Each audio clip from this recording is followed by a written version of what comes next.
Hello and welcome to Legal Basics with Cyril Law Global, and my name is Tian. Now, when you start a job, usually you can't wait, you can't wait to exercise your skill and earn a salary. But in the course of life, there's other things that require your attention. Sometimes you need to attend a funeral, you need to go see a relative, you need to go see your boyfriend overseas, and sometimes you just need rest.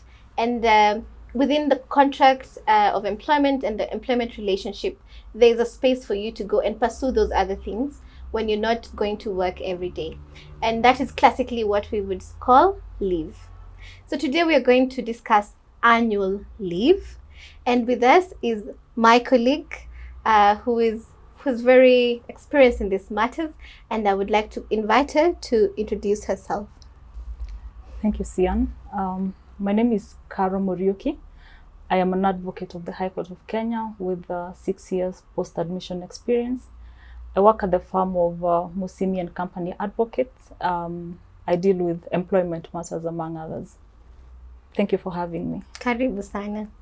Now, just explain to the viewer, what is annual leave?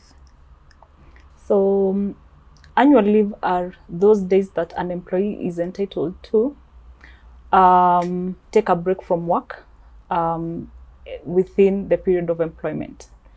And what accompanies those leave days is that is full pay. Yes, so basically that is what annual leave is. It's basically a break from work that is paid. Yes. Yes. So I sleep at home, I go see my boyfriend in America, and I'm still earning? Yes. Oh, wonderful. Yes. So now who at what point or which kind of employee gets to have annual leave? So thank you for that question. Any employee who's been in continuous employment for a period of 12 consecutive months is entitled to annual leave. Okay. What this means is that if the contract is if it's a term contract for a period exceeding 12 months, or it's those contracts that don't provide for a time frame, then you're entitled to leave for every after every 12-month period. Okay. Basically, also what that means is that a casual laborer, for instance, whose engagement ends at the end of the day, is not entitled to annual leave. Sure. People engaged to do piecemeal work are also not entitled to annual leave. So it's for employees who are engaged for a period of more than 12 months. All right. Yes. So now, does the law set a minimum or a maximum as to the number of leave days a person can take? Can I just travel and see my boyfriend for 2 months? What the law provides is the basic minimum, which is 21 days of leave. Okay. There are many employers out here who, out of the kindness of their hearts, provide for more than 21 days of leave, some 30, some 45. So it depends with the specific employer. But the basic minimum is 21 days. Okay. Yes. So an employer who does not give the employee 21 days is on the wrong side of the law. They are on the wrong side of the law. All right. Yes. So now, when a person is proceeding on annual leave, how do they compute it? Do we count every day? For example, if I'm taking my 21 days all at once, do we count the 1st to the 21st? Do we count only the days I would have been at work? Do I minus public holidays? How do you compute it?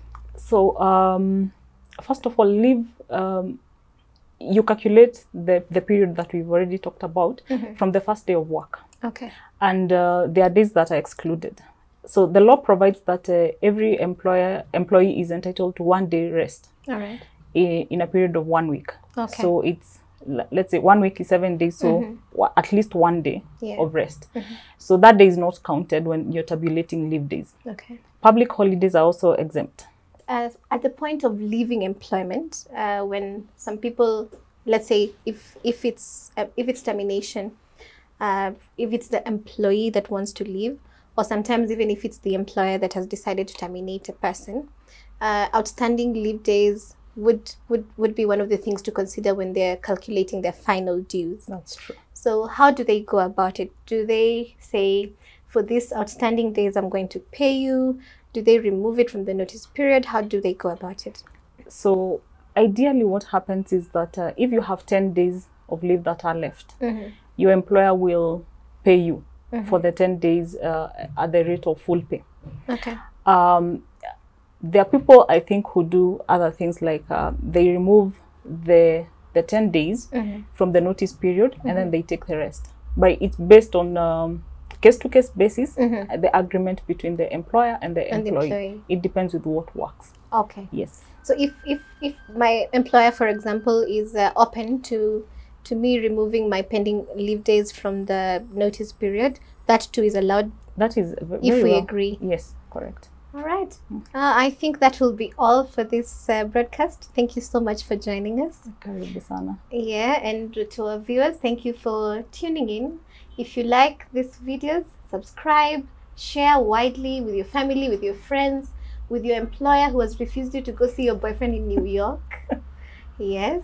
And we'd also like to say thank you to Chigiti and Chigiti Advocates for their support and for facilitating the shooting of this series, and to Mushiri Frames, who are our videographers, who take care of all the camera work and the editing, and to and to everybody out there who's cheering for us. If you want to reach Carol, how should people reach you? So if you have any questions, you can reach me on carol@musimilo.com, alternatively at litigation@musimilo.com, and I'll be happy to answer any questions that you may have. All right. Thanks. Please channel your questions about annual leave to that email. And if you have any questions for us about this topic, you can write to us at info@cyroglobal.com. That's info@cyroglobal.com.